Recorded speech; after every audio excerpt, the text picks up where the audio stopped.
Good afternoon, SJHL fans. Welcome to another edition of SJHL Weekly. I'm your host, Clark Munroe, here at the IKS Media Studios. We're having a great time here so far today, and we're about to have an even better time as we dive into this past weekend's action, look ahead to this upcoming week, talk about players of the week. We look at if the playoffs started today, what the matchups would be. We're going to talk about that later on the show. We're going to look at our top 40 scoring leaders across the league as well. We're going to get an SJHL fantasy update. So there's a lot going on. Plus, we're going to be joined by Battlefords North Stars assistant captain Jordan Grill. So we're very excited to talk to him and see what's going on up there in Battlefords. But before we get too deep in any of that, I want to make sure we thank our sponsors. And of course, that starts with Cantera Seeds, Borgo, Capital Auto Mall, Sask Lotteries, Chevrolet, Saskatchewan Construction Safety Association, Nutrien, Tourism Saskatchewan, Sask Energy, UPL, the sponsor of all of our broadcasts, of course, SGEU, Great Western, SGI, and RBC. And we are going to now bring in, not all of us are here today. We're all going to be here, but not all physically here. Jamie Neugebauer is to my left, of course. Jamie, thanks for braving the frozen roads of Regina, Saskatchewan. Somebody who could not brave the frozen roads because he's not from this city, but he's going to join us regardless. We can't miss a show without this guy. This is Rory McGouran, of course, in Humboldt. And Rory, give us a little weather update. Obviously, you're a little stuck up there.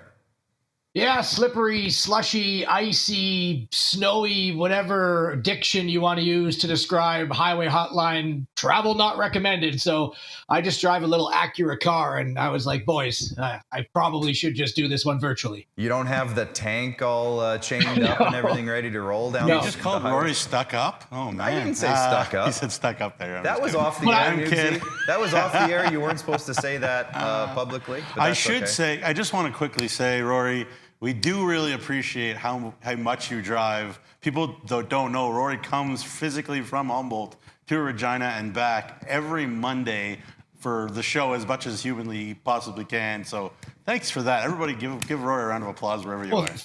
Thank you. And it's really jacking up my Spotify Wrapped numbers as well, listening to music and podcasts on that drive. And you know, I'm up at like, I don't know, maybe 100,000 minutes or something. I'm high. I'm in the top percentiles of listening to music and podcasts. And hopefully some good points for your gas purchases. A little gas rewards action.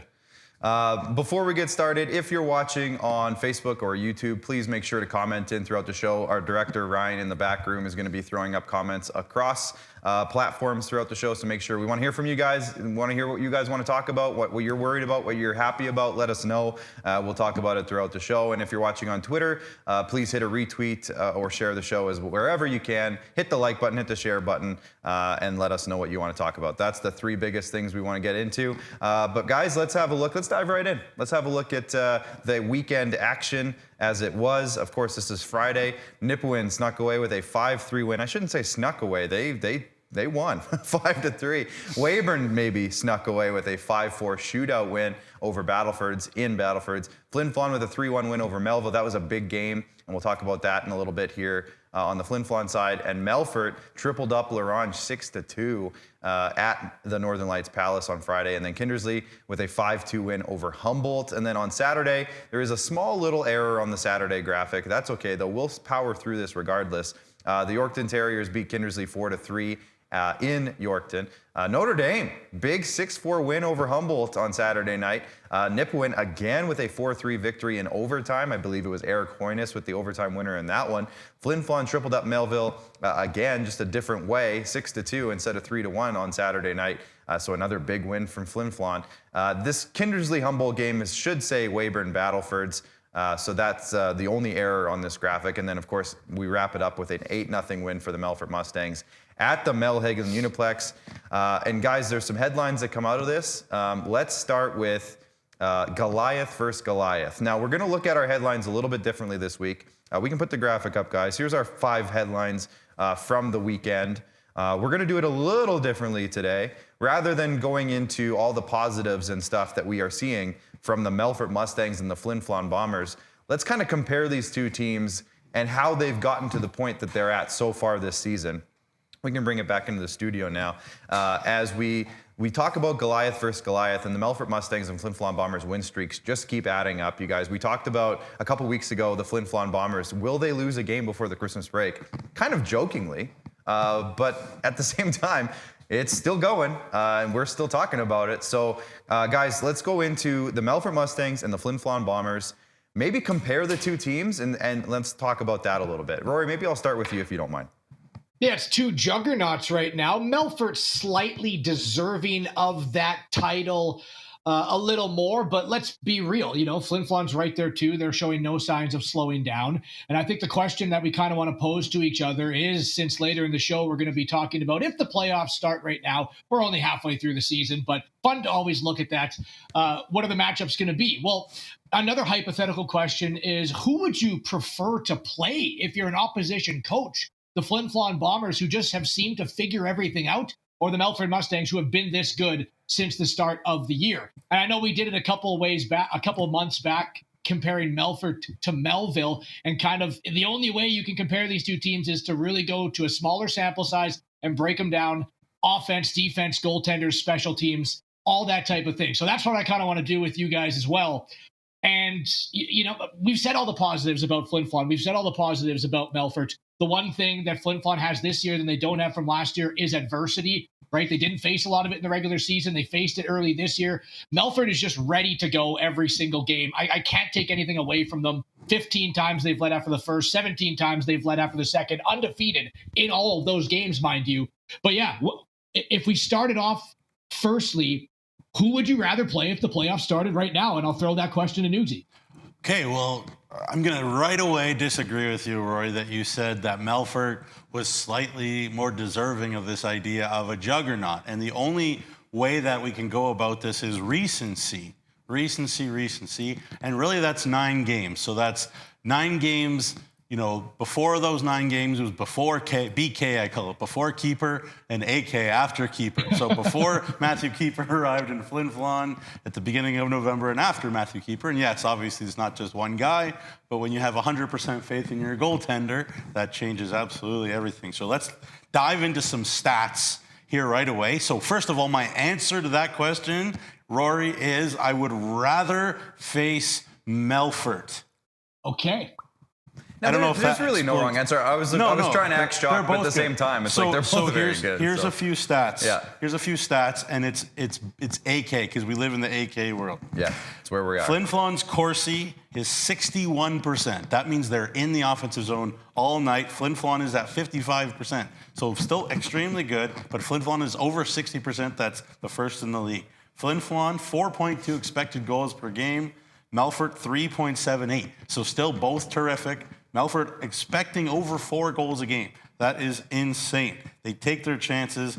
Melfort does. Flin Flon generates more chances. Is that more sustainable in the playoffs? Yes, because you're still creating more chances.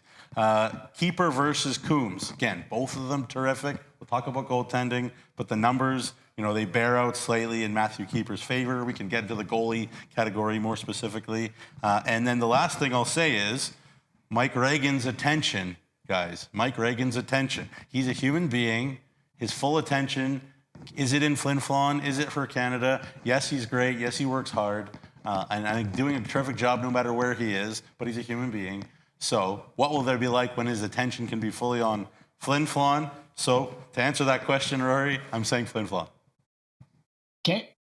If it were the finals, I'd rather play Flin Flon. If it were any other round, I'd rather play Melfort. Just because of history. I'm just kidding. I had to say that out there because I know the fans at Flin Flon would take it a little personally. Yeah. Okay, I mean, let's break it down a little more then. Offense, who are you giving it to, Melfort or Flin Flon? Yeah. It's as close as it gets in any category for me. I mean, obviously recently Riley Kotai has just been the most unstoppable guy. But I still think, it's a dead heat offensively. It's a total dead heat. I can't pick. I have Melfort just because they have the league's leading scorer. When you have the league's leading scorer, it's as most dangerous as you can be. Also, I think the depth scoring, as close as it is, just a little bit of hair in favor of the Melfort Mustangs in terms of their depth scoring as well. Defensively, do you take Flin Flon, or is it just Melfort kind of running away with this one? Yeah, well, I think it's so tough. Yeah, I mean, look, since November the 8th, Flin Flon has given up 15 goals in 9 games. So yes, again, like Flint Melfort's decor is the best in the league. They don't think there's any question in my mind about that. So I guess by saying that, I'm saying Melfort. But it's not just about the defense core. It's about team defense. And again, it is a total dead heat. And you look at the last time they played each other. That was November the 8th at the Whitney Forum, and Flin Flon won 6-2. Yeah. So again, like. In terms of the names, certainly Melfort has the names, but as a team, so in terms of the names, Melfort, but as a whole team, I'm picking Flin Flon. Yeah, and goaltend. Oh yeah, Go ahead, I was just going to say that the tough part too, Rory, I think, is that kind of what Nugsy pointed out is there's a bit of a tale of two Bombers teams too, right? Recently. Well, that's my point. We might see a DK totally different team than it was at the beginning of the year, and maybe their numbers are going to look different a month or two from now too. So, like, as much as we can say, let's compare these two teams as of today, it's hard because I feel like Melfort's been playing a very similar way all year long. Maybe their offense has gotten better recently than it was earlier on in terms of scoring more goals, but Flin Flon was like a totally different team from here to here. So it's very tough to compare certain very small details like that. Yeah. But at the same time, I'll just throw in there, Melfort has scored 99 goals this year. Flin Flon's 82, and the goal differential for Melfort is 44, whereas for Flin Flon it's 16, plus 16. So that's a huge difference in terms of defense and offense. So let's just throw that out there. Also, special teams, Melfort is #1 in power play and penalty kill across the league. Except the last 9 games, Flin Flon is 90% on the power play. Right. Melfort is 89% on the penalty Penalty kill. Flin Flon is 90% on the power play. They are 1 and 2 in penalty kill. It's very good. The margins are all very tiny. Melfort's 1, Flin Flon's 2, but the biggest difference is power play throughout the year. And again, probably more recently, Flin Flon's is probably a little bit better, but Melfort's #1 with 23.4. Flin Flon's #9 with 18.6. They're tied for 8th, I guess. But just want to throw that out there before we move on to goaltending, Rory. Sorry for cutting you off there.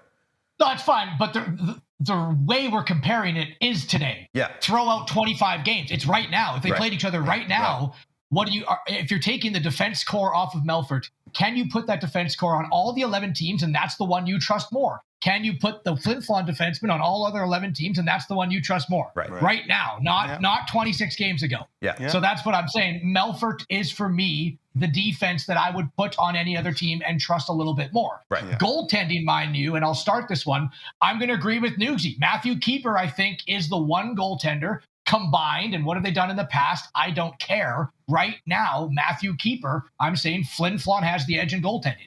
Yeah, well, it bears out the numbers. Matthew Keeper is 6-0, 197 goals against, and 941 save percentage. Christian Coombs, 12-4, 236, 922.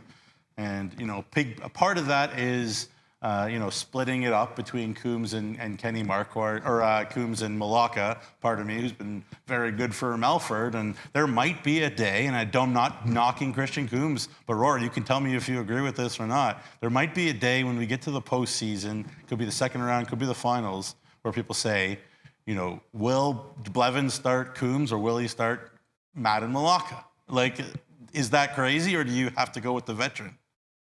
I think the day would be game 1 of round 1. You don't know what he's going to do. Both have been great. Yeah. So I don't know. That question's already in. I would say 50% of fans' mind is who is the guy. Yeah. But they're both good. Yeah, don't get me wrong. Very good. But in picking out of all three, because Matthew Keeper faces more shots per game and has a better save percentage per game, and he's the reason I think that Flin Flon has really turned this ship around. Not that we're surprised that they did. I would say edge, goaltending, Flin Flon. Yeah, and and not to throw Kenneth Marquardt out the door either, because in his last 6 starts, he's got a 906 save percentage, 975, 906, 917, 938, and a shutout.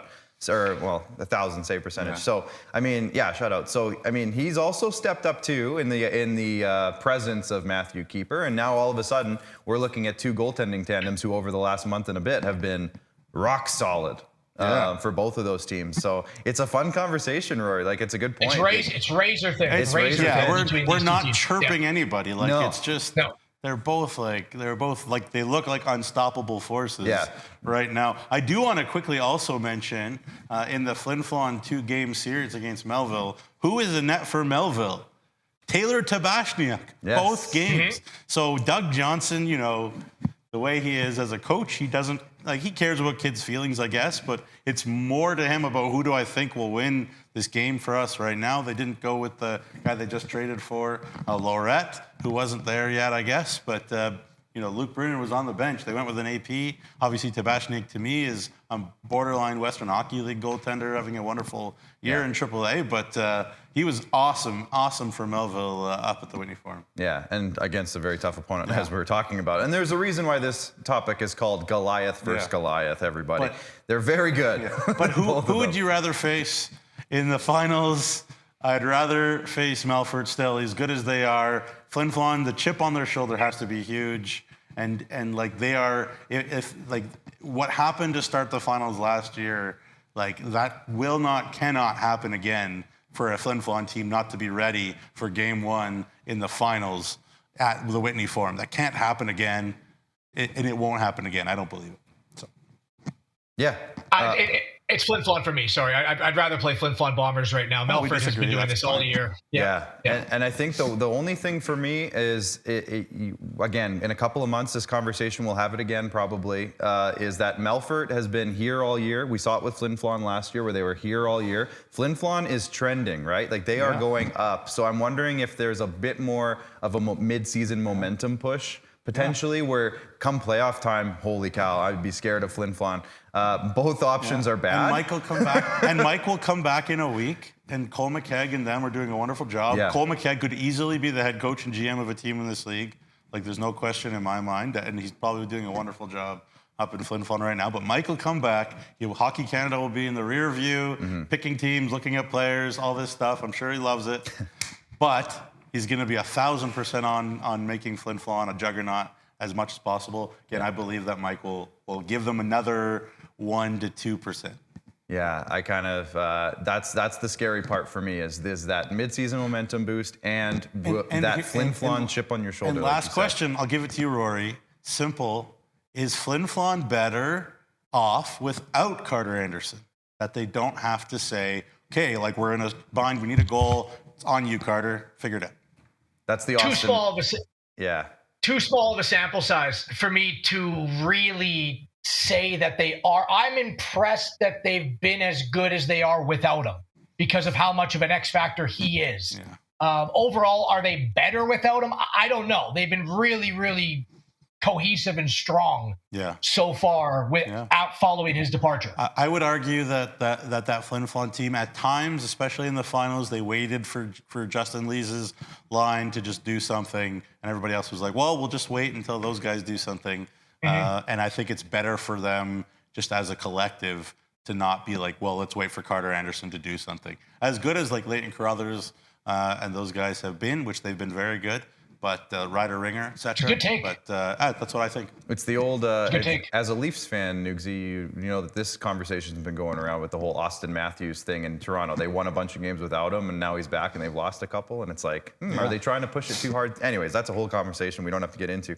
I just want to give a quick shout out to some viewers who are checking in. We see them popping up on the screen here. Don Williams is saying, can't wait to watch Battlefords and Flin Flon this weekend. I'll be putting Miles on from the U18 AAA, and they switched that comment mid-comment. But I can get it. AAA female Mandy tournament in Notre Dame to Battlefords. Yes, thank you. Chris MacArthur is saying, good day, guys. Good day, Chris. Good to see you. And he agrees with you, Nugsy, or he at least wanted to touch on your point. He said, better without Carter, no selfishness. Now, I don't want to say too much stuff. We don't have to get into that whole stuff. But also Chelsea Gladu just says, can't wait to see Flin Flon this weekend. Always good and physical game when they come to town. So that should, I think we're talking about a potential weekend marquee matchup coming up here, and we'll get to that later in the show. Let's look at our second topic of the day here. And Rory, I'm going to let you go with this one. Because we had a bit of a conversation in the old group chat over the weekend, and there's some stuff going on that I think you want to get off your mind. Now, this topic is called Humboldt, and of course that rhymes with Humboldt. So the Broncos lost a couple of tough ones this weekend. Rory, can you please tell us what's going on there in your mind? So the thing is, is that all you can really acknowledge right now. You have to admit that there is a problem before you can look into fixing it. And I do believe that something is broken right now in the Humboldt Broncos, and I'll try to figure it out as best as I can, because this was arguably their weakest stretch of strength of opponent throughout the whole entire calendar. And I mean, no disrespect, but you know, they had Notre Dame twice, they had Nipawin twice, they had LaRange a couple times, Kindersley a couple times, and they lost 5 out of their last 7 games. So a championship team just doesn't lose the majority of the games against teams not only below them in the standings, but out of the playoffs currently, unless something needs to be fixed and something needs to be addressed. So let's start from the top, right? The broadcaster. Obviously, that's not the problem. He's awesome.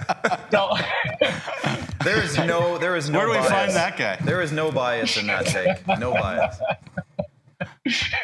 I had to do it. Yeah. I mean, the coach and the GM, yes, it's the first year, and I know Braden didn't build this team himself, but it's 25 games now. So if your sort of reasoning is that, yeah, the team just hasn't adjusted to the new coaching philosophy, I don't agree with that, because it's half a season. And I believe that's enough time to get a team to understand what is going on. As for the other side, the GM side of it, the Broncos have made 1 acquisition all season, like the fewest in the SJHL. Oren Olsen, a solid depth defenseman, on October 1st. Now, I also get that you may want to trust the process with a team that you do believe has a lot of talent. But at some point, and time's running out now, right? The trade deadline is a month away with a 2-week roster freeze in there. So you have 2 weeks to trust yourself to take a risk to make the roster in a way that you feel would be best fit. So I feel that something needs to be done to get Braden to trust the roster, and something needs to be done to get the roster to trust Braden. And I do believe there is still time, but I also believe that we have to take in the 25 games is not a 5-game sample size. It's half a season, right? So now you look a little bit farther down. What is wrong with the players on the ice? First of all, you got to start with your 20-year-olds. You live and die with your 20s in this league. And the Broncos 20s have not been good enough. Not to say that they aren't, but they haven't been. The 8 20-year-olds, they're not a young roster. They got all 8 20-year-olds. Those guys need to lead the game every single time. If they're having an off night, then people can pick up the slack. But they can't go on stretches where all of them are not really contributing to the team. So then why are they not contributing? This is my final point, and I call it the 4 C's, right? The first one is consistency. The Broncos have been awful at consistency. They haven't won 2 games in a row in over a month, and only done it twice since October 19th. They don't win multiple games in a row. Clutchness. Right now, they're lacking the ability to swing momentum and hold on to it. It's a huge underrated part of hockey that not a lot of people talk about. You need to be able to, if you're not momentum, grab it and hold on to it. Or if you start with it, keep it. Broncos can't do that right now. Cleanliness is the third one. They score a goal and then they give one up right after. Or they have great output of stretches, but then completely stand flat-footed and lose a guy in front of the net. And the fourth one is capitalization. Yorkton wins games because they capitalize on their chances. Melfort wins games because they take away their opponent's ability to capitalize. The Broncos, they're not capitalizing on theirs, and it seems like every time you give a chance up, it's in the back of your net. So they all snowball together. It's the 4 C's. If you don't control the capitalization, you can't be clutch. If you're losing the momentum battle, you can't play a clean game. And if you have flaws in all 3, you'll never be consistent. And that's what's wrong with the Humboldt Broncos right now, the 4 C's. Take what you want. Okay. Mic drop. I could not disagree with you more, Rory, that there's anything wrong with the Humboldt Broncos. They are a flawed... They're out of the playoffs. Well, that's, by they're tied on points. And it's just a matter of wins and regulation wins and whatnot, win percentage. Everything is fine with the Humboldt Broncos. They are a normal... every junior A team is flawed in some way or another. Every junior team is flawed because they're made up of teenagers. I think this Humboldt team is totally fine. They played totally fine on Saturday night against Notre Dame. I know you are used to Humboldt totally dominating on Saturday nights at the Elgar Peterson Arena. But guess what? They got Spencer Borsos. Spencer Borsos That's a verb. was absolutely unbelievable. in that game, and you saw it, and I saw it, and it was 3-3, and it was just like in Wilcox. And if there wasn't a funky bounce in Wilcox that made it 4-3 Notre Dame that game, if it wasn't a funky bounce that turns into a breakaway for Ian Biors, then he gets a penalty shot, then the Broncos had all the momentum. The puck was in the offensive zone the whole game. They're just piling shots on the other team's net. They're playing fine. I think you are way overreacting just because I think it's something maybe that you're not, as used to. And I think every team in this league, whether it's Weyburn, whether it's Yorkton, even Flin Flon, you go down the list, Battlefords, they've had a stretch this year where they've struggled. And that's just the way it is with a parity-rich league. Yes, you're like, we playing against these teams at the bottom. Not disagreeing. Probably Humboldt should have taken care of business. But they're still pretty good teams. You saw how good Liam Hunks can be. You saw how dominant Vinny Palmerine can be. You saw how good Spencer Borsos can be, et cetera, et cetera. So, I think you're overreacting. Humboldt, here, I'll throw you some stats at you, Rory, because I know you like your numbers. The metrics look pretty good still for the Humboldt Broncos, the way they play. Their Corsi is 58%. That is second in the league, only to Flin Flon. They're fourth in faceoffs, 51%. You think about Kai Banache and Skogstad, those guys win every faceoff. They're 40.4 shots, 4 per game, second in the league. Their power play is third in the league. They're 52% on puck battles won. That's when there's a battle and who comes out with it. It's the Humboldt Broncos. That's the best in the league. They have the best puck battle rate in the league. You think about guys like Landon Stromey and them, they should be winning puck battles. Oakley McElwain, they're going to win puck battles. They block the second most shots per game. They have the fourth most hits per game. And the last 3 games, yes, they lost 2 of them. But they had 10 more home plate scoring chances than the last 3 games. I guess it was Larange, Kindersley, and Notre Dame. But they still had 10 more great quality scoring chances in those 3 games. So I think you're overreacting, Rory. I think a couple good games in a row here, and everything's hunky-dory again. There's still all the talent in the world on this Humboldt Broncos team. Maybe they bring in a player or two. Maybe I don't know if they bring in another goalie, something like that. I'm not sure about the 3 goalie rotation. We've talked about this before, Rory, where three goalie rotations sometimes, the guy can't be as sharp. But other than that, I don't see anything wrong with this Humboldt team. I mean, yeah, but those are great stats. But they have nothing to do with the 4 C's. Is it an ugly bounce, or is it you're not being clean? You missed a guy in front, you coughed up the puck behind the net or on the blue line, It's in the back of the net. Yeah. Is it shot output, or is it not being able to capitalize? Borsos made 57 saves, but did the Broncos take advantage of their capitalization? Or when the Notre Dame Hounds had an opportunity, did they give up a chance for their opposition to capitalize? Statistically speaking, if you put 61 shots on the other team's net, you should win the hockey game. Yeah. You should. Well, so it was, and I did honestly, full disclosure, I came down to the coach's room after and I looked at Brett and I said, how did we win that game? And I don't have an answer that is, there's some answers, but yeah, they didn't. I'm not saying the Broncos are playing great. I'm just saying they're not in. I'm saying they shouldn't have an existential crisis over it. That's all. This is the equivalent. I'm not saying you should be happy. I'm just saying they're not having an existential crisis. This is the equivalent of when there's 30 games left. So yeah, fine. But this is the equivalent of when your spouse or significant other I'm is defending upset. The Broncos. No. Hear me out. This is the equivalent of when your spouse or your significant other is upset and you tell them to calm down. It's not going to help. let's be honest. But all I'm going to put in there, and then we'll switch topics because we do have to move on. But I think Humboldt has probably they probably lost more talent in the offseason than any other team in terms of graduates and guys moving on and changing teams. And again, how much of this was the Braden Klamosko coming in and Scott Barney leaving? If you look at who they lost from last season, Spencer Bell, Matthew Van Blaerkom, Cage Newens, Travis Bryson, Ben Costantino, Patrick Lantier, Connor Toohey, Dalen Weigel. A lot of those are graduates, but some of them moved on. Benjamin Motu, their starting goaltender. That's a big chunk of guys, and Rory, I know you'll agree with me here, but that's a big chunk of guys that Braden Klamosko had to, bring somebody in to fill those roles, and a lot of those guys were eligible to come back, and that's a big loss for a guy coming into his old team. There's a lot of talk around town, Klamosko's coming back, coach of the year, all this stuff, but he lost probably 80% of his production from last year, and trying to find all that replacement within 25 games. I know it's going to take time, and again, Rory, I'm telling you to calm down. I know that's not going to help, but I'd like to also. I'm a little bit in between. I totally understand everything you said. The 4 C's, I completely agree, Rory. It's not helping. helping. And maybe I'm a bit on Team Nugsy. So I'm going to centralist this one. I'm going to Switzerland this one and say I kind of agree with both of you. There's points on both sides. I don't know about Switzerland, but their flag is a big plus. It is a big plus. You're right.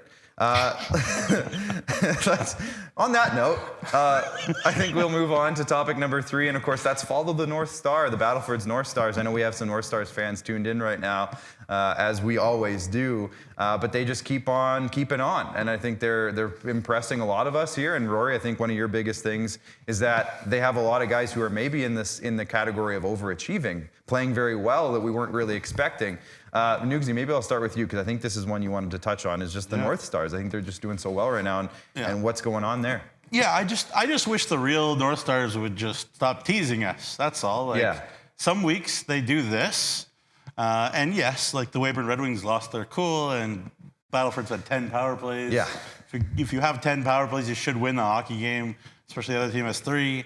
So it was a game that the Weyburn's kind of let get away from them. I don't think there's any question about it. I think it was 2-1 Weyburn at some point in the second period, or in the first period. Maybe it was 3-1, and then the goal got called off. Either way, Weyburn was right in this one, and then they lost their cool. And you give 100 power plays to pretty much every team in this league, it's not going to go your way. But the thing about this Battlefords team is, their opponent expected goal shot, is higher. They give up good chances too. They kind of play a riverboat style of game where, they play well. The puck's in the offensive zone. They get lots of good chances, but they also, give up some. And that part of that maybe has to do with the fact that after Jordan Grill, it's not the most experienced decor in the world. You think about Granger, you think about Lincoln Fisher, you think about the one Sheck cousin that's still there and whatnot, and Miles and Dick, and they're not the oldest decor in the league either. So maybe it's that consistency piece for Battlefords too. But yeah, when the chips are down and you have Jordan Grill and you have Jackson Allen in your corner, you're going to be pretty happy about it. And they have the 4th best Corsi in the league. They are in the offensive zone a lot. Yeah. They give up chances too. They need Merrick and Bomback to be on because of that young decor. But they're the biggest puzzle to me. I don't know, Rory. Have you solved the Battlefords puzzle? I don't know. Leading the league in goals for, and they are tied for 3rd in the most goals given up. Yeah. I just find that very, like you said, puzzling. Yeah, dude, I had the exact same written down. I said, they got to keep following that North Star because it seems like it's a dark forest that they're walking through with a blindfold. Like I can't quite point them out. Yeah. I don't know where they are, and that one wrong turn in that dark forest, you're going to get lost, right? So it's a second place team with a +3 goal differential that's more reserved for like an 8th place team, 6th place power play, 10th place penalty kills, nothing special. They're trailing after first and second periods in as many games as they're leading after first and second periods. I don't know what they are, but what I do know is that this is a team that nothing shakes them. They play a 1-0 overtime game. Yes, they lost that game in Estevan. They can do that. They play a 7-4 track meet against Yorkton. They beat Weyburn 9-3, but then there's a little bit of a tighter game going on. Nothing shakes them. They'll look at your opponent. They're like, okay, that's the way you want to play. We can do that. Let's see if you can beat us at that game. Next opponent wants to shut it down. Okay, we can do that. Let's see if you can beat us at that game. It's leading into a lot of close hockey games, and it's a scary forest to walk down when you're consistently not sure if the North Stars are going to be playing a certain way, but I can't put my finger on them, but they're a confident team that I don't think really much shakes them. Yeah, we talked about, and I even talked about this, I believe, with Marty Smith a little bit, their head coach, is that, they had to rally together. They had to kind of lead themselves for a little bit when they had their coaching issues at the beginning of the year, didn't know who was going to be. They're going to have a different guy come and lead practice and whatnot. If they make it through that into a good place, which they are, then that will make them stronger. Hard things made them stronger. And yes, you're right, Roy. When the chips are down, they're a team that could beat anybody. At the same time, they have a hard time with the Notre Dames of this world. Like Notre Dame has beaten them a couple times. So, again, it's kind of not. It doesn't seem like a recipe for sustained success. But at the same time, we should never be surprised when they have good weekends because they've shown it time and time again. Yeah. You good, Rory? I think we're good to move on.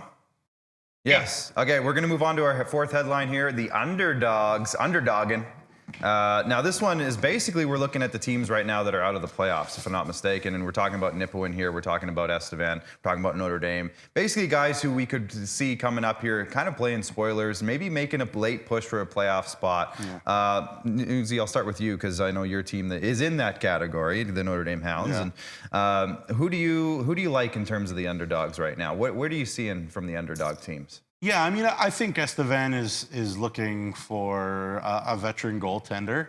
And if they get that, as much as Ben Polhill has played well, I still think that they have a good enough roster to really make it a hard time for anybody who faces them and look at their decor.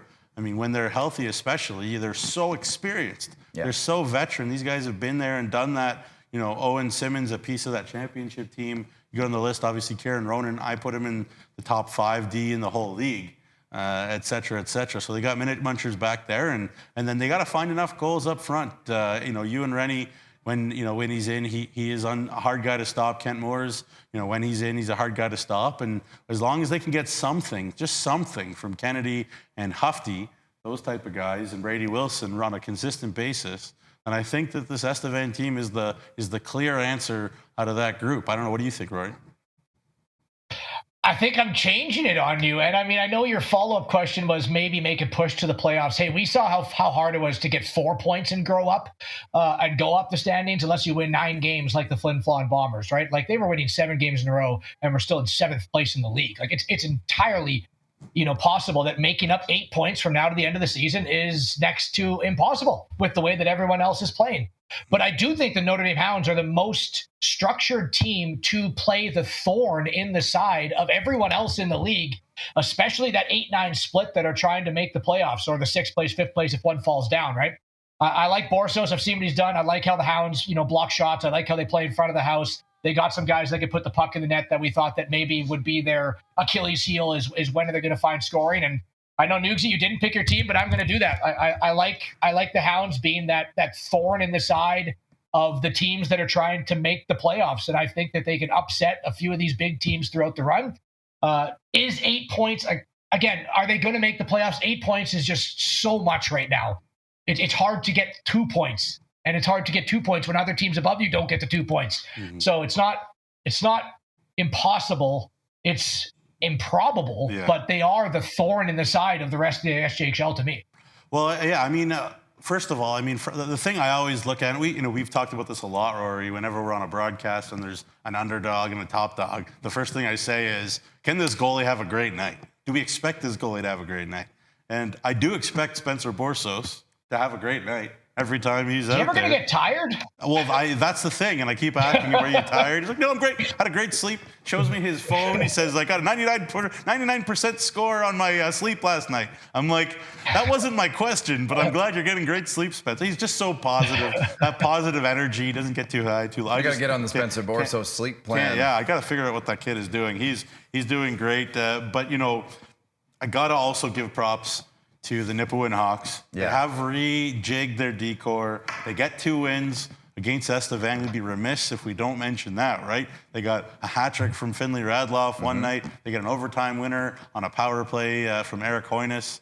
The next, they've rejigged their decor. They've added Connor Ryan from Flin Flon. They got Justice Cutler from the AJ. They got Vito Biondo back. Nathan Clayton in net. He cleans things up. Again, we talked there about, which of those teams between, even Humboldt will throw them in there, not in the playoffs right this second. They will be, but not right this second. Of all those teams, who has the best goalie? Notre Dame clearly has the best goalie, in my opinion. But I think Nathan Clayton might be the second best out of that group. And, they've given up a lot fewer goals. Nipawin has a lot fewer good scoring chances against the last little while. They only gave up 7 goals over the last 3 games.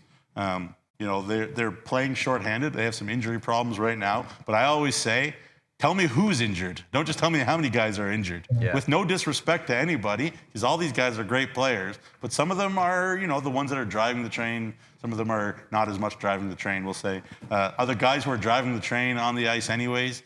Sometimes the energy of a fourth line, guys who aren't playing, that's not as good on for your team. So, yes, Nipawin was banged up, but it worked out for them against Estevan. Again, who's on the ice? So there's not going to be easy games the rest of the way, no matter who it is.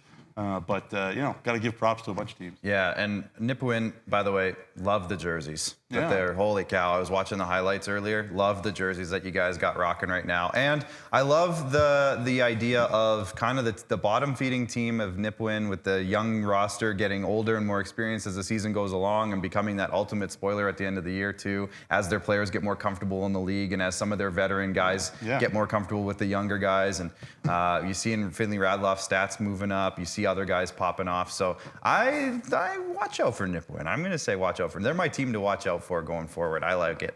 Guys, we got to move on. Rory, I think you had a fun stat here for our last topic, if I'm not mistaken. I know odds and ends are supposed to be to encapsulate the rest of the teams that we don't hit on, and there wasn't really many this week. So I did just have something and a reminder for the Kindersley Clippers, who once again fighting for the playoffs, right? Have leapfrogged the Broncos. Broncos have games in hand, but one of the hardest working teams in the league. And I'm not sure if my point is going to run through the rest of these highlights, so maybe Nugsy will have to take over. But the home cooking is over now for Kindersley. That stretch of all those home games is done. And now from now, December 9th, guys, until the end of the season, Kindersley will play 9 more home games. That is it. So they're going to have to become, tough as nails, which they are, road warriors in order to stay afloat above that playoff line, which they currently are in. And the question for Nugsy is that did Kindersley do enough with their massive amount of home games in the first half of the season to put them in a spot where you feel comfortable that they will? Yeah, it's a great question. I don't think they did enough. So, I guess I'll say no. I'll say they didn't do enough to make me feel confident and comfortable. Do I like what I see from the way that they play the game? I do. I think that there's a process here that Clayton Jardine is going through. So no, they didn't do as much as they would have hoped, I'm sure, with all that home cooking. But as I said, we've talked about this a lot. You want young players to be in positions to succeed and positions to be important and impactful and play power play minutes and big minutes. And Clayton Jardine does give trust to, Jackson Herchak and the Perlinger twins and, Avery Johnson now and younger players. And yes, obviously they need Zach Anderson and Will Christian to score goals. And those guys haven't always been as consistent. And Shane Tibbles, I'm sure, as, Clayton Jardine would have liked. But when you do put your trust in young players, Clark, sometimes you're going to have, some inconsistency, and it's not going to go always to plan. And so that's what the Kindersley Clippers have had to deal with this year. They've put young guys in places to succeed and have an opportunity, and that's kind of the way I see it. But I still think there's a good process in place. I think on their night, they're no fun to play against. They're, dirty is not the right word. They're on the edge. They're as much on the edge as any team in the league, is what I'll say.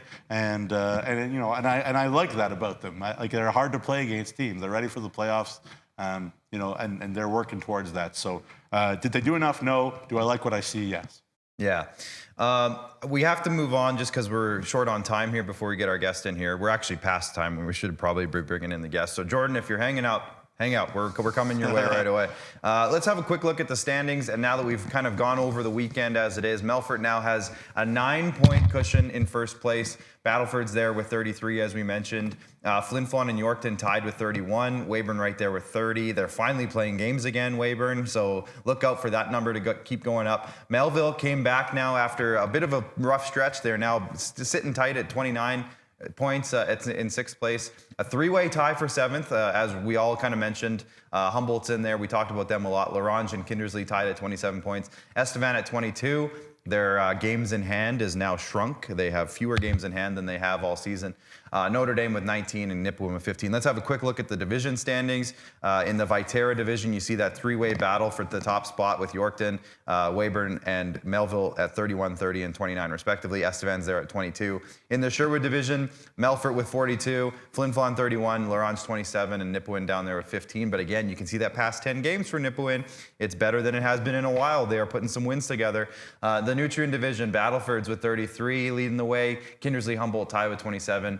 And Notre Dame with 19. So there you go. There's the standings update. Let's have a look now at the Tourism Saskatchewan highlight of the week. It's another double feature, guys. We can't keep these plays down. We have to give them their spotlight. saves. And this time, it's two goaltenders. You know our highlights cutter, Kelly Lewick, who's a goaltending fiend himself, loves this. It's Connor Bomback of the Battlefords North Stars, and it's Callum Craig of the Yorkton Terriers. Cross check from Tibbles as they go to the bench. Dangerous turnover there as Perlinger's on the back door. Oh, what a save! He kept it out on the goal line. It's Craig with a huge stop with the right pad. The Michigan Tech commit with it, tries to cross over, but now Betson in the slot. Nice shot right off the chest and goes off the shoulder, floating in front. Oh, a huge save from Connor Bomback, stretching across the crease to stop that one. Both saves top notch. Both great calls. Blake Friars on the first one there for the Yorkton Terriers, and Austin Mattis of the Battlefords North Stars on that second one. That bomb back one, guys, might be in consideration for highlight of the year. That was an unbelievable dive back save. You got to love to see it. Guys, if you see anything, viewers, broadcasters, commissioners alike, because I think Kyle sent us one of those, or one of the highlights anyways. Make sure you let us know if you see it. Tweet us, myself, Rory, Jamie, anybody involved in the SJ, tweet us. Let us know if you see one in a game that you're watching, or if you're watching online, or if your child is in one of the games and they do something crazy, let us know. We want to hear from you. Tweet us, send us a message on Facebook or wherever you find us. We want to highlight these great plays, so make sure you let us know. And big shout out to Chevrolet, of course. Each and every week they're our highlight sponsor, so big shout out there. Nugsy, you have some notes, so it's time for Nugs and Notes. It's Notes and Notes. Notes and Notes. Notes and Notes and Notes. Just like my voice was covering up Rory's a few times on the Notre Dame Humboldt broadcast. Apologies, Rory. Sorry about that. I'm not doing it. Not doing it on purpose. I just need to go ballistic when I go ballistic. All right, Nugs and Notes. Here we go. Canada West, Team Canada West begins tonight. There you see it. The 6 gentlemen representing our great league. Mike Reagan, of course, top right. Carter Hansen, the assistant coach of the Humboldt Broncos, top left. Jackson Herchak, right to left. Connor Miller, then Cohen Senft and Luke Leppert. So there you have it. They play Sweden tonight, 7:30 p.m. puck drop on HN Live, which is Hockey Canada's official broadcast provider, I guess. Do a good job. December 9th to 15th. Dave Dawson's on the call, I Dawson believe. Yeah. on the call, I'm sure. Did you know that Cohen Senft and Connor Miller were 4th cousins? No. Did you know that, Rory? I just found out about it recently, actually. Yeah, I didn't know there was such a thing as I know. 4th cousins. I asked him, like, how do you know? And Connor Miller was just like, well, my grandmother told me. I don't know. I'm like, all right, I believe you. I asked Mike about what he felt about the team. He said that they had a lot of grit and character. Was hoping that they could score some goals. See what happens. And Cohen Senft has been named an assistant captain on the team out of those 4 guys. So congratulations to Cohen Senft. Of course, plays for Mike in Flin Flon. All right, trades. There you go, the one trade that's happened. Luke Scheck back in the SJ, started the year with Battlefords with his cousin Alex, went to Winnipeg in the MJ, and now he's back. He's played 14 games this year between North Battleford and Winnipeg. And the trade freeze begins tomorrow. It'll go to January the 1st. So you can't make any trades starting tomorrow to January the 1st throughout the CJHL. So I think maybe today you still can. Tomorrow you can't. And then there's a trade. And then January 10th will be the trade deadline. So they'll have 9 days to bustle and make some moves. There you go. Yeah, so Rory, you said earlier 2 weeks. It's not even that. It's 9 days. 11 days. Yeah. 11 days, yeah. So there you go. And then the last thing is, and I'm pretty sure I'm allowed to announce this, and if I'm not, then oh well. Vinny Palmerine is off for a 3-game trial with the Prince Albert Raiders of the Western Hockey League. He'll be available to be in the Prince Albert lineup tomorrow night when they host the Moose Jaw Warriors. Again, we don't know for sure if he's in the lineup, but he's available too. So he'll be off. And again, just got to say, obviously, from a personal standpoint, I've known Vinny for a long time. I love the kid, big fan. Incredible person. I think he's going to be really good, in fact, in the Western Hockey League. I think he'll be just fine. It's a huge loss for Notre Dame. Rory's like, can Notre Dame be a thorn in the side? And I was like, I hope they can without Vinny, because he's been huge for them in every sort of way. But again, it's not about the Hounds, it's about the kids. And that's my attitude, and what's good for Vinny is the most important thing. So hopefully Vinny does great, gets his D1 commitment before too long. And whether or not I see him again in Notre Dame, I don't know, but hope he does great. There you go. There's Nukes and Notes. Guys, we're going to hit a break, and after we come back, we're going to be joined by Battlefords North Stars defenseman Jordan Grill. Stay tuned. Fire up the grill. I don't know. We'll workshop that. Marty probably has something. Yeah, we'll text Marty in the break, and we'll see you guys after these commercials. Your new truck trade-up has arrived at Capital GMC. Volume pricing is back. As inventory levels go up, prices come way down. And right now, we have over 250 brand new GMC Sierras to choose from. Lease a Crew Cab 4x4 Pro Edition for only $269 bi-weekly plus tax with $0 down. Or work with our finance experts to get the best available rates. Plus, GM certified pre-owned inventory is back too. Shop over 150 vehicles, all makes, all models. It's finally time for your new truck trade-up, only at Capital GMC. Each year, the SCSA issues over 10,000 training certificates to the construction professionals who build our province. That's the population of Martinsville. Learn more at scsaonline.ca.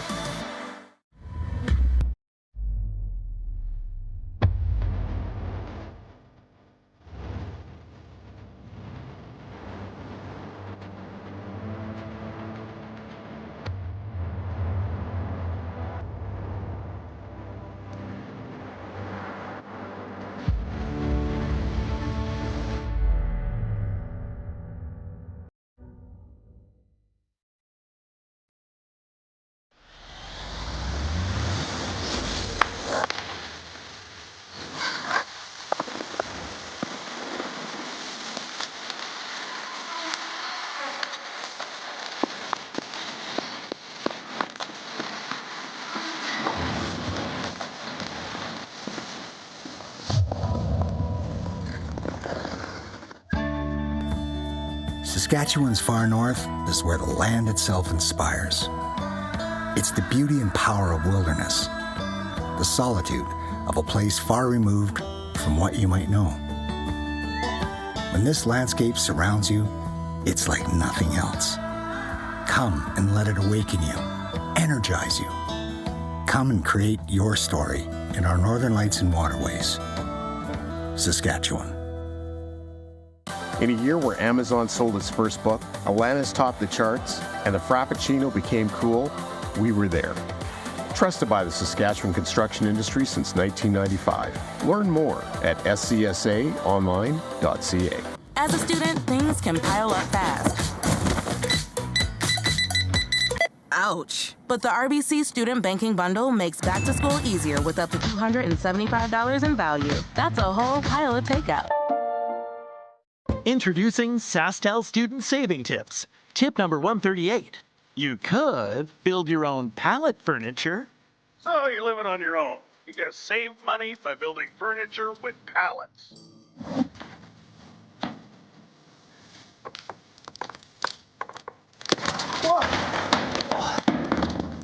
Or get Infinite 150 for only $50 a month with SaskTel Student Deals. Increase your home comfort with high-efficiency natural gas equipment. Sask Energy offers rebates so you can lower your energy use and save money. For a list of rebates, contact a participating network member or visit saskenergy.com.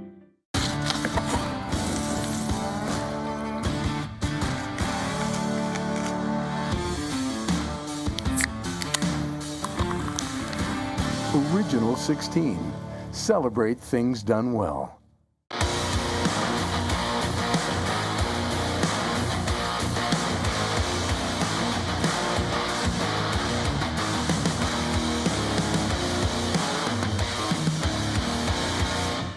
All right, welcome back to SJHL Weekly here with Jamie Neugebauer. Rory McGouran's joining us on the hotline, the highway hotline, so to speak, from Humboldt, and we're going to be joined now by Jordan Grill of the Battlefords North Stars. Fire up the Nelly Grills. Have you ever heard that song, Jordan? I don't know if that's in your wheelhouse or not, if you're too young for that one. Nope, haven't heard that one yet. I haven't either. Boy. Well, if you fire it up, go search it up on Spotify or Apple Music or whatever. Grills by Nelly, it's a good one. It might be your walkout song, so to speak. Do you have a song that goes with your last name at all that you like any more than any others? No, I haven't really gave that one a thought. Okay, well, I'm putting you on the spot. We'll look it up after. I'm sure there's some grill songs. We're just north of America. They love talking about grills down there. But Jordan, let's talk about some hockey now. Obviously, your team's 2-0-1 in your last 3 games, doing pretty well so far. Second place in the league right now. Talk to us about the last little stretch of hockey for you guys. Well, this weekend we played pretty good. I'd say before this weekend we had a little bit of a, I don't know, down, like a landslide when we went to Estevan. We didn't play top tier hockey like Black and Silver. Then right before that, we were just coming off like a couple games in Weyburn, which we won. We were, I don't know, it seemed pretty, like we were pretty hot there. Then just went on a landslide, and I think we're coming back into it just before the winter break. We're playing it like a playoff series. So right now we're 2-1, best of 7, as Marty told us. So we're playing playoff hockey till Christmas, and then I guess the last 3 games that we have, if we win the series, we just keep playing it like playoff hockey. There you go. Love to hear that. Now, one of the things we talked about, Jordan, is you guys have scored the most goals in the SJHL so far this year. You've also given up the 4th most goals. Can you talk to us a little bit about the balance of your roster this season and just kind of how it's maybe different from a couple years that you've been there in the past? Well, I always look back to the championship year, and like when we had Kean, when we had Jake, when we had Holden, like we all had 4 lines that could put the puck in the net. We had Division I defensemen. Like that was just an unbelievable year. And I always look back to that. Like we always seemed like we had experience, and the experience always continued into games. And from that championship year, like we went into every game thinking that like, okay, we're going to win. Like we just had a winning mentality, put the puck in the net, don't let them score on us. So I think with this year, we have enough guys that can put the puck in the net. We have enough experience, but we also don't have a lot of experience. So I think that just transitions into scoring and then getting scored on. So I think we just need to clean up on the defensive end, and I think we'll be a top 3 team. Yeah, I want to talk to you about that defensive end. And one of the areas that I'm very interested in is this idea, especially in junior hockey, of mentorship. Obviously you mentioned some of those guys like Tynan Ewart and Alex Isaac and others that kind of maybe were able to take you under their wing in different ways. And then now you've got that opportunity to be that guy, I guess, to Gavin Granger, who I know is only a year younger, but then a really young guy in Lincoln Fisher, some other guys who are trying to find their way. I guess just talk about that idea of mentorship, of trying to teach those guys what winning hockey looks like, especially late in games, late in seasons. I think Granger's been playing with us for, I guess, even since my second year, like the championship year when we went and played in Flin Flon. Like, actually, it was my first year. He'd have been in grade 11. Like, he played a couple games up with us in Flin Flon. I think he did excellent just for like him being in grade 11. And he, just with all the leadership that we got this year, and me being the only 20-year-old defenseman, I don't know. I try to never be negative, because all those younger guys, especially the defensemen, they seem to look up to me and Granger, even look up to me and like how I play.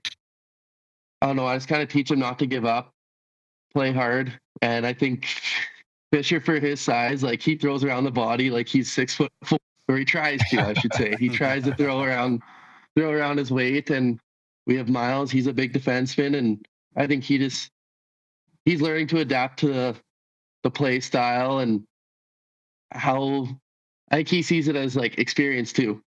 I think every single one of us sees it experience, and it's not easy hockey. Like, it really isn't. You always have to work hard. And I don't know, every shift I go out there, I try to work my hardest, try to hit someone can just to get them off the puck, get the guys going. So I don't know. I just try to be a big leader for the other defensemen. Jordan, a proud member of Finding Dory's fantasy team. Of course, our motto on this team is to just keep swimming. So I really appreciate the 5-point game that you just had this weekend. That really helps us just keep swimming. And we're making a push for back-to-back championships, just to let you know. a guy that just keeps swimming, no matter where he is on the ice, is yourself. And that's kind of what I want to dive into. You've excelled in your SJHL career as both a defenseman and a forward. You've had to jump up. You've had to play long stretches of forward. Is that something you were just forced into one year, or were you going back to when you're 8, 9 years old? Was this you that year when you played a lot of forward, being like, yeah, coach, I want to go score some goals. I could do that, I swear. How did it become that you were just such a hybrid threat no matter where they put you? When I was younger, I used to be a forward, and then I just like D. Something with D I loved, but I could always put the puck in the net. And we had the 3-goal limit back in novice, so we couldn't score nothing more than that. And then as we got into Pee Wee, I played forward my first year, and then I moved back to D and stuck with D up until championship year. And then Sambo kind of just tossed me right in there. And I don't know, I just kind of adapt to that role. And I loved forward. I loved forechecking. I loved going to hit as guys hard as I could, trying to make a play off of that. And playing against Flin Flon in the finals, that's where I had my most fun, scoring those 2 goals in game 4 when we won it. It was almost like a dream come true. You get put up into that opportunity to play forward as a defenseman. It's only your second year, and you have some big goals, get some points. And I don't know, I kind of just got forced into that role. But I did find 2 differences between forward and defense. Forward, you get points. D, you stop the other players from getting points. That's the big difference. You just got 5 points in your last game playing defense. So you're finding a way as well. The last time I saw you play live, Griller, you scored the game-winning goal in Weyburn. So I don't know what you're talking about, but there you go. Fair enough. I got to ask you what Battlefords kind of means to you, Griller, because you played minor hockey all the way up, junior all the way up. You're from there. I guess what does it mean to you to represent this community? Obviously, you represented it all the way to Portage and the Centennial Cup, and what a special run that was. But kind of represented one community your whole life, really. Played for the Battlefords means a lot. It's my hometown. This is tough to say, but still 20 living at home. But that's nothing rude to my parents. That's nothing rude to my parents. I love them. Yeah. But playing for the Battlefords means everything. I remember me and Matthew Henry have a picture when we were 6 years old, being the 7th man for the North Stars. I've always looked up to these guys like Blake Young, even Lamb. Even looked up to Lamb when I was younger. So I think it just means the world to me, get to represent the logo that I've always dreamed of playing for. And I say just been a dream come true, honestly, playing for the Battlefords. It's been nothing but the best years of my life, probably one of my best years of hockey. And I'll never forget the group of guys that I've played with from the last couple of years, this year.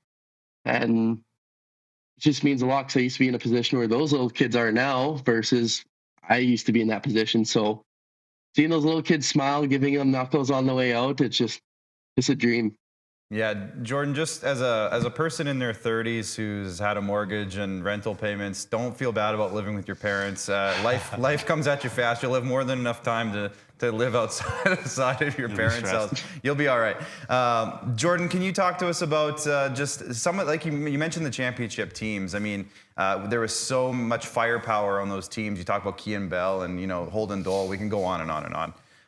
But there are some guys right now that are putting up some big points in your forward group. We think of Jackson Allen. We think of Anthony Campbell, who had a really great week. Spoiler alert, yourself and Anthony have won weekly awards if you haven't been on social media in the last little while. But can you talk about some of the guys who have continuously stepped up for Battlefords and going into this season? Nikita Ivashenko, I feel like, needs a lot of recognition. Can you talk about some of those forwards who have filled those big spots up front for you guys? Yeah, definitely. So Nikita at the start of the year could not speak very much English. He didn't know how to talk English, and he couldn't understand it, so he had to talk very slow. But you can just tell the way he plays. He's a European player. Just the way he skates, the way he just talks, you can just tell. But he's been putting up some big. He's one of those guys that he could probably skate end to end, do it all, and go and score. He's just one of those guys. He loves the puck. And then Neugebauer, he's really surprised a lot of people this year. He did, going from last year to this year, he's putting up points, especially at the start of the year. He's leading our team in points for how long? Getzlaff, him and Neugebauer, they're just 2-on-1 specialists. They're putting the puck in every 2-on-1. And then you got Campbell, who we got in the summer. He's an unbelievable hard worker. He's like Jake, just works hard for the puck, tries to make every opportunity he can. Like he's a really good guy to look up to for working hard. And then we got Allen. He's like Jake too. Just works hard every moment, every play. He back checking. He doesn't put up with anything. If we have negativity on the bench, he stops it right there.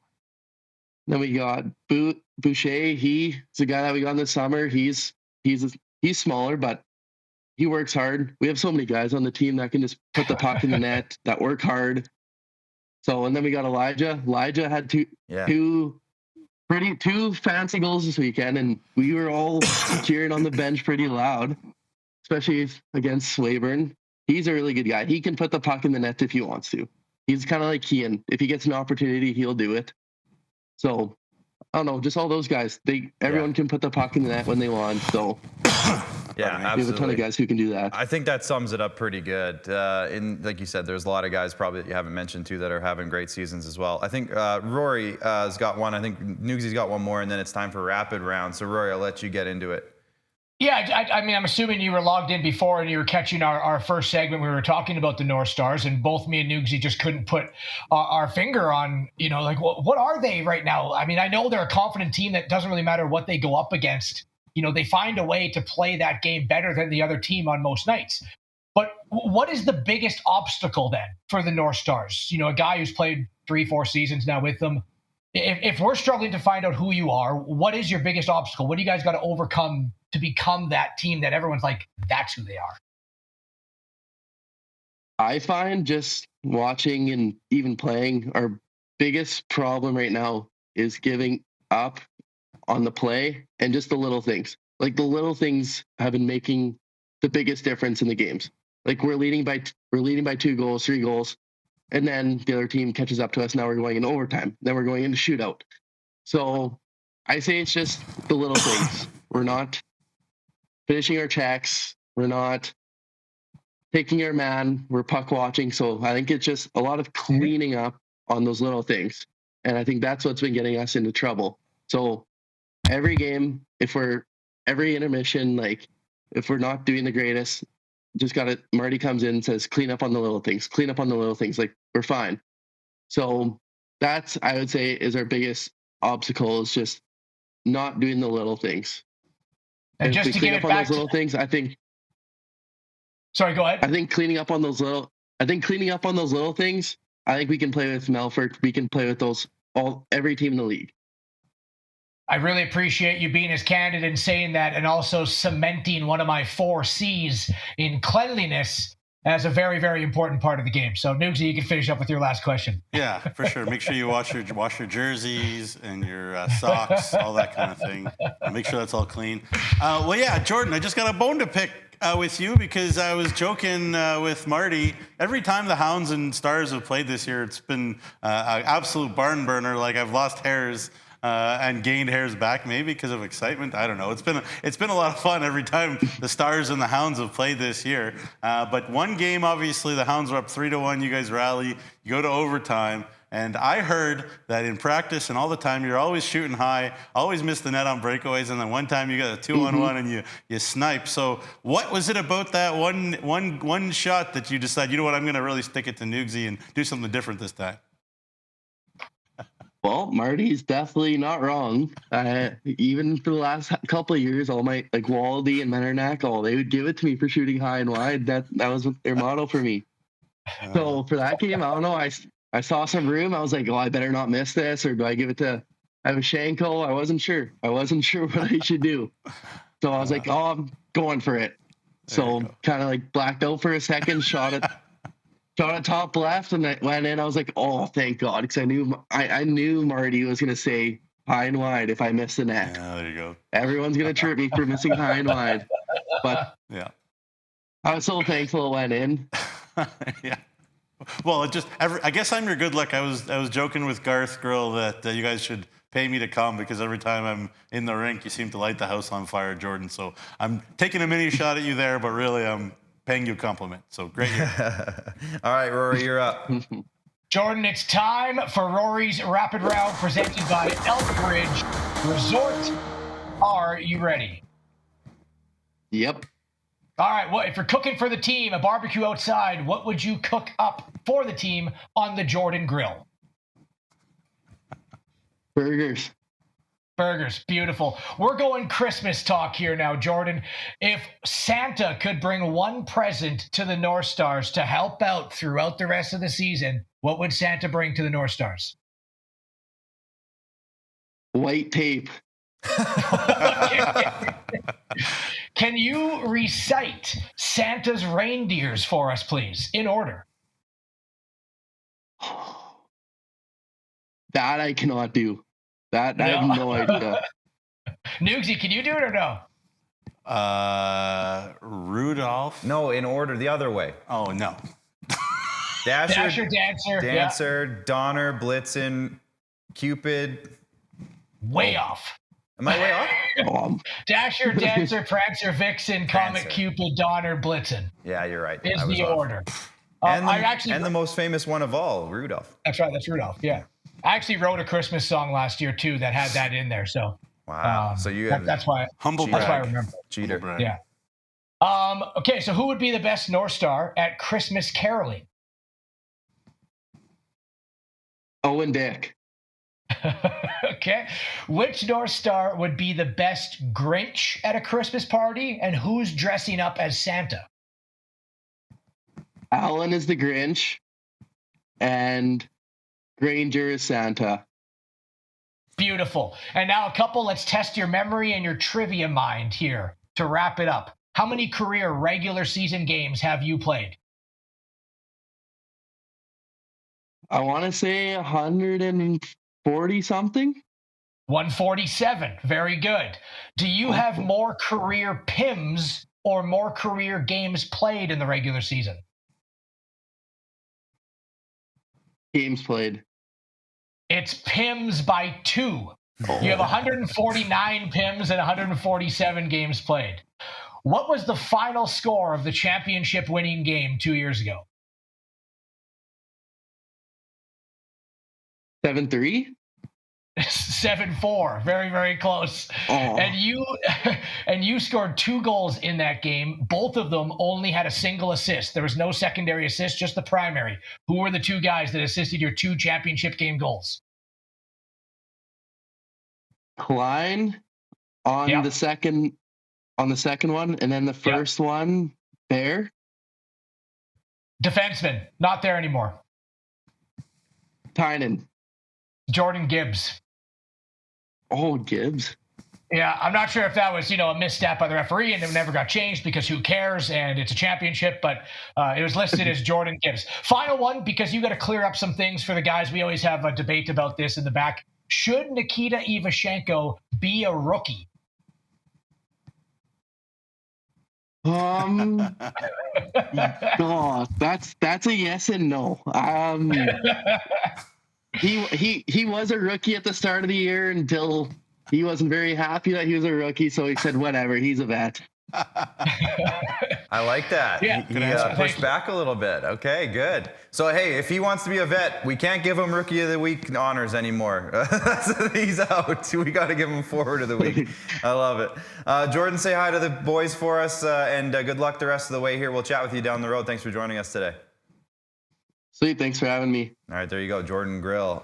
Noted hasn't heard the Nelly song Grills. I put the YouTube link in the YouTube comments and the Facebook comments for those who are like, have I heard that song? Well, go check it out. Rory, you can listen to it in the commercial break. Yeah.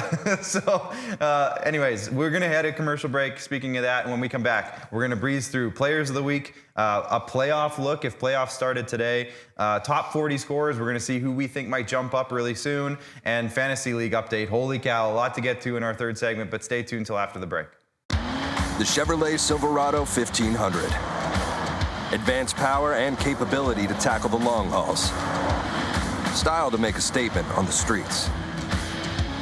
Visit ChevroletOffers.ca to learn more. Each year, The SCSA issues over 10,000 training certificates to the construction professionals who build our province. That is the same population as Weyburn. Learn more at scsaonline.ca.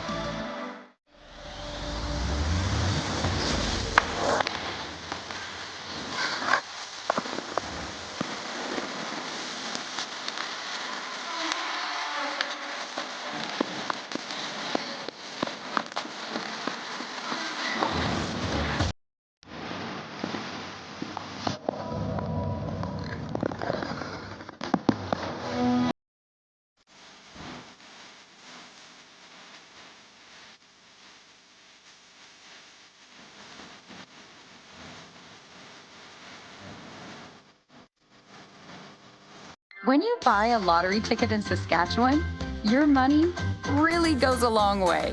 More than 12,000 sport, culture, and recreation groups receive funding from Sask Lotteries every year. Everyone wins. My name is Kyle McIntyre, and I'm the commissioner of the SJHL. We have 12 teams spread out all over this amazing province. 12 teams that hit the road for a combined 324 season games. We take hockey players and we make them better. We make them better at hockey and better at life. That's what the SJHL is all about. We have a great league, we have great teams, great ownership, the best fans, the best partners, and the best sponsors.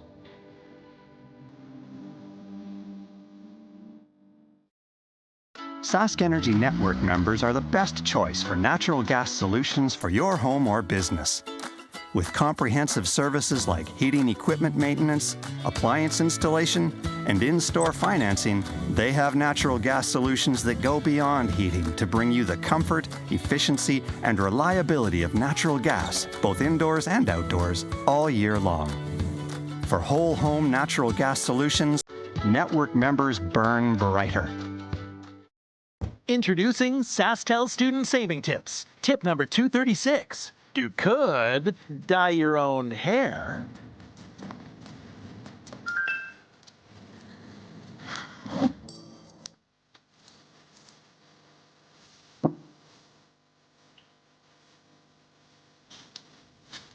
Or you could save up to $20 a month on a new wireless plan with SaskTel Student Deals. Enjoying what's around you. That's what it's all about. Farm to table, in season, locally foraged, look out the window and that's exactly what you'll see on your plate. It's the kind of experience that you'll compare everything else to for years to come. And it's so close, you can almost taste it. Indulge in our unlimited lakes and parkland. Saskatchewan.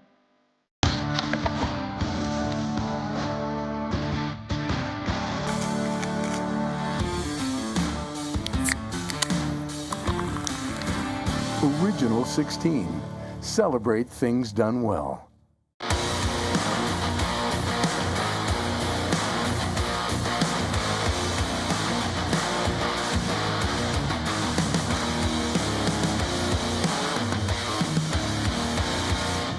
Welcome back to our third and final segment of SJHL Weekly. Clark Munroe, Jimmy Neugebauer, Rory McGouran on the hotline, the highway hotline as we're dubbing it today. Guys, we're going to breeze through these few topics here as we kind of wrap up the show. We had a great first segment. If you missed it, go back. We had some great debates going on. And our second segment, of course, with Jordan Grill. Awesome chat with him from the Battlefords North Stars. Speaking of him, let's have a look at the Players of the Week. There they are. Let's get into it. The SGEU MVP of the week. There is no doubt about this one. It's Riley Kotai. The guy has got 21 points in his last 11 games, guys. 6 goals this week alone. 9 points. This guy's on fire. And as Nugsy said in the article on sjhl.ca, subtle plug, go read it. It's not how many. It's or no. How did you word it? It's not whether he'll put up points. It's sort of how many. It's whether how he'll many. have a big night. It's how big it will be. How big? Yeah, exactly. The Borgo forward of the week. He had a great week himself. Anthony Campbell. We talked about him with Jordan a little bit in our last segment. 4 goals this week. He scored a goal in each and every game this week. Got to give him some shout outs as well as I put him on my most underrated players list a couple weeks ago. It's making me look real smart. The Super U, defenseman of the week. We just talked to him. Jordan Grill, 5-point game versus Weyburn this week, 7 points overall. Love that. He's had a great season so far for Battlefords, and he's had a great SJHL career. 147 games, as Rory pointed out. So awesome career there. The SaskTel goalie of the week, and this one goes to Spencer Borsos. Now, guys, maybe not in terms of the goals against a stat that we would say, well, that's the goalie of the week. But everything else, a 57 save win against Humboldt, 90 saves in 2 games. So yes, he's the goalie of the week, 100%. We talked about it a little bit, but it came back to Spencer Borsos every single time. So well done there. The IKS Media Rookie of the Week, Avery Johnson of the Kindersley Clippers. He had a 4-point night. All 4 points came against Humboldt on Friday night. Sorry to bring that up again, Rory, but I think you'll be okay. Calm down, Rory. Relax. I just call the games, man. I know. That's what I keep telling myself. 7 years in a row now. Finally, the Cantera Seeds Saskatchewan Player of the Week, Finley Radloff, who I understand is maybe nursing a small injury right now, but he had a huge game against Estevan this week, and he put up a hat trick as well. So there you go, Players of the Week.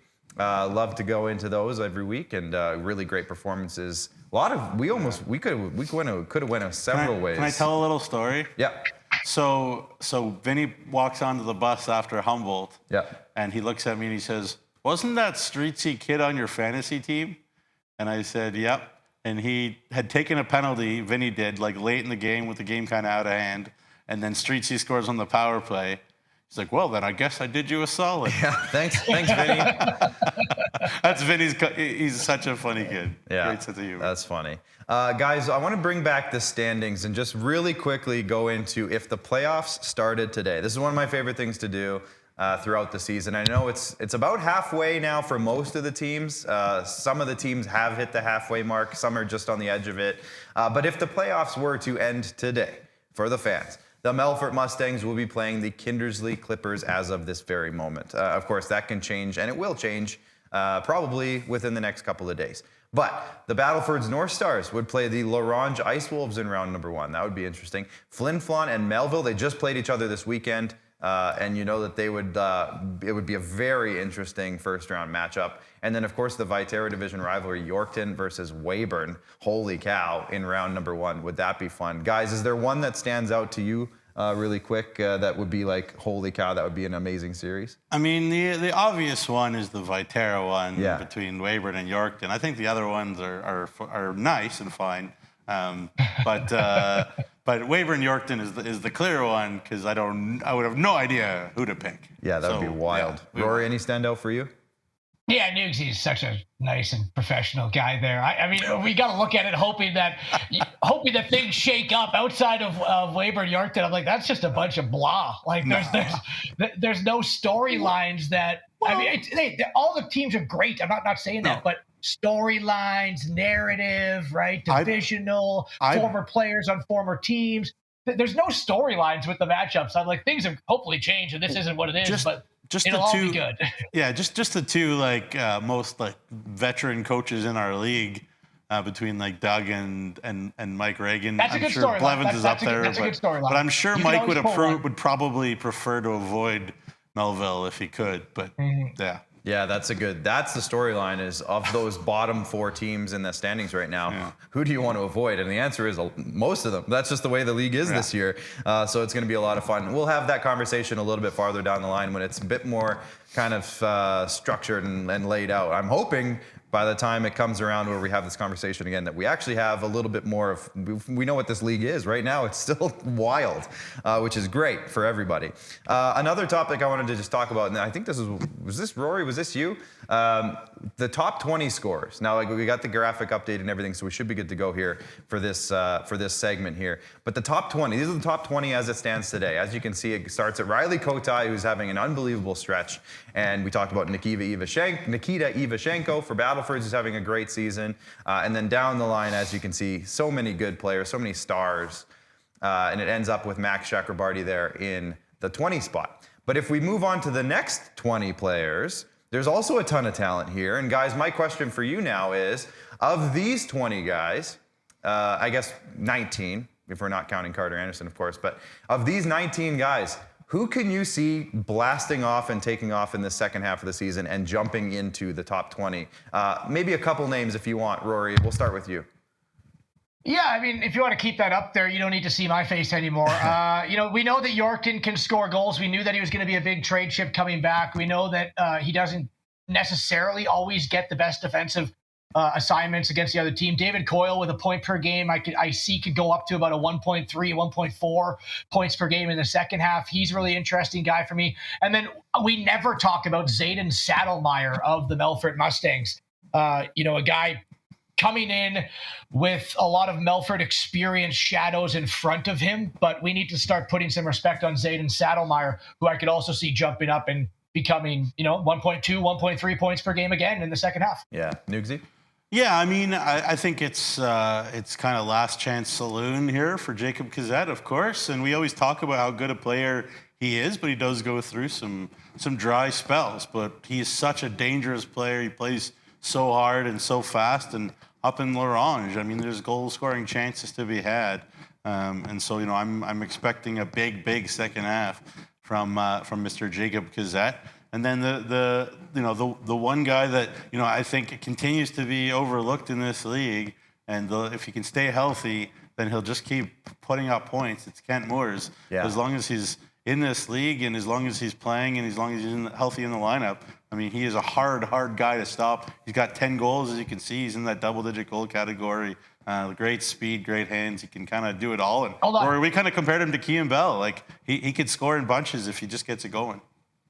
Yeah, and I mean, I got to change, because for every single time we do something, a fantasy team, underrated team, we don't mention the player whose maybe parents are one of the biggest fans of the show, and Rylan Williams. Yeah. So, I mean, we had to shout out Rylan Williams just because we know we have great fans within the family watching the show. And he's definitely one as well that could jump up into the top 20. Well, I was talking to somebody about Vinny going to Prince Albert, and they said, more minutes for Liam Hunks. And I said, I don't think Liam Hunks can take more minutes. Like, that kid has played like 28 minutes, 30 minutes a night. Like, he continues to be amazing. He scored a goal that could have been a highlight of the week as well there in Humboldt. And you got a great call of it, Rory, as well. And again, like that kid can do absolutely everything. We talked about it at Insider. To me, he's the best defenseman in the SJHL, just all the way around. Great leader, plays extremely hard. He's extremely strong compared to what he looks like. And again, if Vinny's not there, then where will all the shots on the power play come from, et cetera, et cetera? It's going to be Liam Hunks. So he's going to keep going up. So him too. I had Rylan Williams on my mind, by the way, Rory. So thank you for pointing that out. But I also think I look at, if we can put the list back up here really quick, Ryan, in the back there. I look at two guys on this list. Now, they're kind of near the top, so maybe I'm cheating a little bit. But I look at two guys who are going to be on rosters that I've lost significant players. And we look at Caden Drury and Carter Anderson. I think of Cohen Sempton when he gets back from World Junior A, and I look at Ryan Rothke from Melville, who I think is going to get more opportunity as well in Melville. As two guys, especially Ryan Rothke with 14 goals so far, those two guys I think are going to get a little bit more opportunity on their rosters, and we could see them hopping up as well in the short term. Especially when Cohen Sempt comes back from World Junior A camp and everything as well. But there's a lot of good players, and we're excited to see how it all shakes down, because I think there could be several guys that we didn't even mention that could also jump into that conversation. A really quick... Jeff Hammond. Jeff Hammond, absolutely. We talked about David Coyle. Jeff Hammond's another guy, Rory, who could really jump up before. I think he's still leading the league in points per game, if I'm not mistaken. I haven't looked in the last couple days, but anyways. Really quickly, the SJHL Fantasy League, let's do a quick update there. The Crusaders are still leading the way. Now, yes, they have the Caden Drury thing on there, but they're still getting huge performances from a lot of guys on their roster, leading the way there with 220 points so far. Neugestradamus, Team Neugestradamus is at 211. We slipped into second. They slipped in there. Lots of big points from Jacob Streetsy lately. Jerome Maharaj is having a great stretch as well. Myself with Team Moneyman, a lot of Melville Millionaires on that roster. Jaden Niogan, Raiden Zacharias, to name a couple. Ryan Rothke's on that roster. Keenan Ingram has been blowing up lately for me, so I'm super pumped about that. And then Rory, you called yourself the Finding Dory team during the interview with Jordan Grill, but it's Finding Rory. That's okay. Riley, finding Riley more than anything. Yeah, honestly, finding Riley, because Riley Kotai has literally taken you from out of the conversation to right in the conversation. And I think you're agreeing with that. And we're all swimming on Finding Rory, man. You look at Mason Buchert with a slow start, Jordan Grill. I was at one point like 46 points back, and now I'm 21 points back. So we're making some ground here. We're making some ground. Unbelievable performance from the Finding Rory squad as of late. They have pushed their way right back into it. So the Fantasy League is alive and well. And for a little update before we go, because I know we got to wrap this up. Because of some roster changes and stuff on all of our teams, and there will probably be a couple more just with the trade deadline coming up and everything, we are going to have, and I think we've agreed on this, so I'm going to just go ahead and say it. If we have to make changes, we will. But we are going to have a compensatory draft after the trade deadline on the episode on January 13th, I believe. So we will replace players who are no longer in the league, and we'll figure that out math-wise on how that works. But I think whoever replaces those players, their points from that moment on will count. I think that's what we'll go with. And then we'll have 2 more rounds where we're going to add 2 more players entirely. And I think one has to be a forward, and one has to be either a goalie or a defenseman. You can pick whoever you want, but it's going to be 2 extra players added, total points added. So that should shake up the league and give us a really fun finish, I think. So we'll get into that and maybe officialize that as we go, but that's kind of the plan for right now. So to be clear, say you had Caden Drury. Yeah. You draft a guy, his points before that won't count. They'll only count from when you've been drafted on. So that you're not adding Nikita Ivashenko to your team and also Caden Drury's points. Like, it's starting from 0 with that guy. Yeah, but you keep Caden Drury's points. So his 37 points will remain, and then you add whoever you add from that point for that pick. The other 2 rounds, though, you take their points and you total it up. So we're just going to have to do a little bit of math in the background on that. That's on us. We'll figure it out. But that's coming up later in January. So that'll be fun. Guys, let's have a look at the upcoming schedule this week. We have a couple games tomorrow night. Yorkton will be in Nipawin, and Humboldt will be in Notre Dame again. In Wynyard. In Wynyard, sorry. So there you go, the neutral site game in the home of the Wynyard Monarchs. I heard it's a great rink. I haven't been there myself, but I've heard it's gorgeous. Have you been there, Rory? I've not been there, but I'm very excited to go because it's also the hometown of Humboldt Bronco trainer Skip Dagg, there you go, who is actually training his 1,300th career Junior A game in Wynyard. Wow. And it's awesome when things work out like that. So 1,300 for Skip, and I'm really looking forward to him. That's awesome. Congrats, Skip. Well earned honor there. And then there's some big games this weekend, guys. Is there anything you're really looking forward to? Nugsy, I'll start with you, maybe. Yeah, I mean, it's always good when you can call hockey. But, I mean, we wondered if Flin Flon would win every game until the end of the Christmas break. But we always say, like, this Battlefords team, they don't seem to be afraid of anybody. You go into the ACC. Flin Flon is going to the ACC back to back. I mean, again, I'm not predicting Flin Flon to lose. They're playing too well to do that. But could be a banana peel big time. Yeah. Rory? Yeah, one more shout out. Team Canada West starts tonight with their preliminary game. My good friends Carter and Connor, along with Jackson Herchak, Cohen Sempton, Luke Lepper, and Mike Reagan. Best of luck to them. So that's going to be awesome tonight at 7:30 as they take on Sweden, I believe it is. Yeah, thanks for watching Nugs and Notes, Rory. No problem. Well, I wore this before you. We're good. All right, guys, that's going to do it for us today. Make sure you follow us on all of our social media channels. They're in the corner. Yeah, I was going to say they're in the corner of the screen, so we didn't have to cover Rory up too much. But either way, Flow Hockey subscription, get it now. Great Christmas present if you haven't already. Put it under the tree for the hockey fan in your life. Facebook, Twitter, Instagram, TikTok, and YouTube, of course. Subscribe and like all of our channels, please, and thank you. It goes a long way. And on top of that, thank you once again to our sponsors. That's Cantera, Borgo, Capital Auto Mall, Cantera Seeds, I should say, Borgo, Capital Auto Mall, Sask Lotteries, Chevrolet, Saskatchewan Construction Safety Association, Nutrien, Tourism Saskatchewan, Sask Energy, UPL, the sponsor of all of our broadcasts, as you can see on our desk in front there, SGEU, Great Western, SGI, RBC. For Rory McGouran, thanks for joining us on the video chat there, Rory. I know you'll be back next week. The guys in the back, Ryan and Bryce, everyone here at IKS, Jamie Neugebauer. I almost said Jamie McGouran. That's wrong. But we will be back, me and Jamie, on Thursday for SJHL Insider, special guest TBD. But until then, enjoy the hockey, get out to the rinks, and we'll see you next time.